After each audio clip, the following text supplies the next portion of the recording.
Bismillahirrahmanirrahim. Assalamualaikum warahmatullahi wabarakatuh. Perkenalkan, nama saya Wauda Nurliastika, jurusan Pendidikan Sejarah, Fakultas Keguruan dan Ilmu Pendidikan Universitas Al-Ulum. Saya adalah angkatan 2018. Baiklah, dalam video ini saya akan membahas tentang materi singkat mata kuliah Sejarah Intelektual, yang dalam pembahasannya akan dibahas beberapa poin, yaitu 1. Definisi konsep sejarah intelektual. Sejarah intelektual seringkali disebut dalam istilah yang berbeda-beda. Di Amerika Serikat dinamakan sejarah kebudayaan untuk mengingat bahwa sejarah intelektual muncul ketika pengetahuan sosiologi sudah mapan.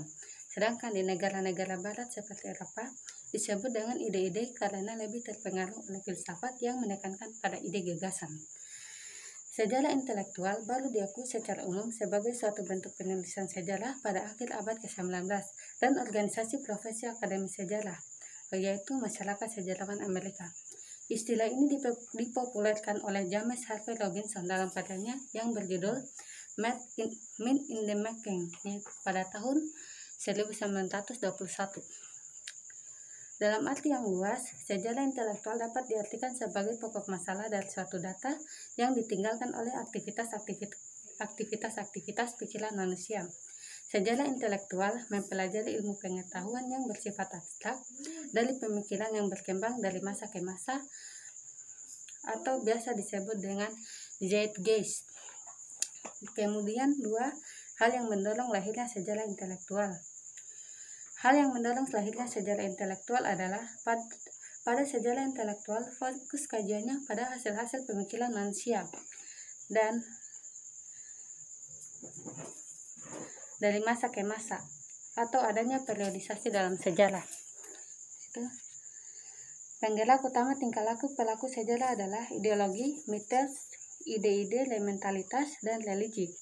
Dan semua hal tersebut terdapat dalam sejarah intelektual, sehingga salah satu hal yang mendorong lahirnya sejarah intelektual adalah untuk mengembalikan proses sejarah pada mantifak fakta yang menunjuk pada ide, pikiran, nilai-nilai, dan sebagainya.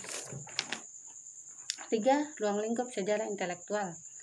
Subjek mater atau pokok persoalan dalam sejarah intelektual mencakup aktivitas pikiran-pikiran manusia seperti karya filsuf, seniman, penulis, ilmuwan spesifik seperti filsafat kesusilaan, agama, ilmu pengetahuan, dan kesenian. Tetapi sejarah intelektual tidak terbatas pada rangkuman tersebut saja, namun mencari kembali dan menelaah ide dan pemikiran dari seorang tokoh. 4. Ontologi, epistemologi, dan aksiologi. Ontologi adalah salah satu kajian filsafat yang paling kuno dan berasal dari Yunani dan membahas keberadaan sesuatu yang bersifat konkret. 2. Epistemologi dari kata Yunani. Episteme artinya pengetahuan dan logos artinya diskursus. Adalah cabang dari filsafat yang berkaitan dengan teori pengetahuan yang mempelajari tentang hakikat dan pengetahuan, justifikasi, dan rasionalitas keyakinan. Kemudian aksiologi. Aksiologi adalah istilah yang berasal dari kata Yunani, yaitu aksios yang berarti sesuai atau wajar, dan logos yang berarti ilmu. Aksiologi adalah teori nilai yang berkaitan dengan kegunaan dari pengetahuan yang diperoleh. 5. Wahyu ilahi dan supranatural. Wahyu ilahi adalah salah satu dokumen utama dan Konsili Vatikan II yang memiliki pokok-pokok mendasar mengenai sumber ajaran dan tindakan gereja. Sedangkan supranatural atau adikotrati adalah sebutan untuk kejadian yang tidak bisa dijelaskan dengan hukum alam atau berada di atas dan di luar alam. Supranatural sering dikaitkan dengan paranormal dan okultisme. Hal ini berbeda dari konsep tradisional dalam beberapa agama seperti Katolik yang menganggap mukjizat sebagai akhir roti. Kemudian 6. Pemikiran intelektual Sokrates.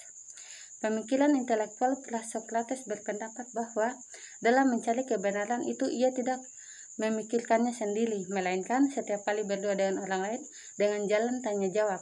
Orang yang kedua itu tidak dipandangi sebagai lawannya, melainkan sebagai kawan yang diajak bersama-sama mencari kebenaran.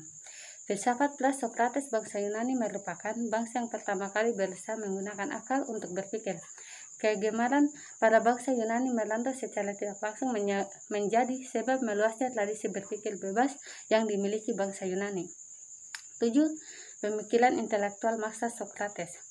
Filsafat pada masa Socrates sering disebut dengan filsafat periode klasik. Akan tetapi, Socrates belum sampai pada suatu sistem filosofi yang memberikan nama klasik kepada filosofi itu.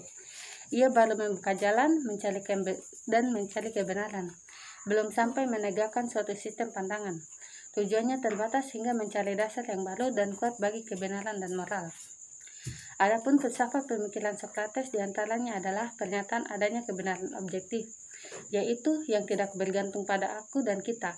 Dalam membenarkan kebenaran yang objektif, ia menggunakan metode tertentu yang terkenal dengan metode dialektika. Dialektika berasal dari kata Yunani yang berarti dialog. 8. Pemikiran intelektual masa Helenisme dan Romawi. Peralihan filsafat Yunani menjadi filsafat Helen Romawi disebabkan oleh seseorang yang bernama Alexandros.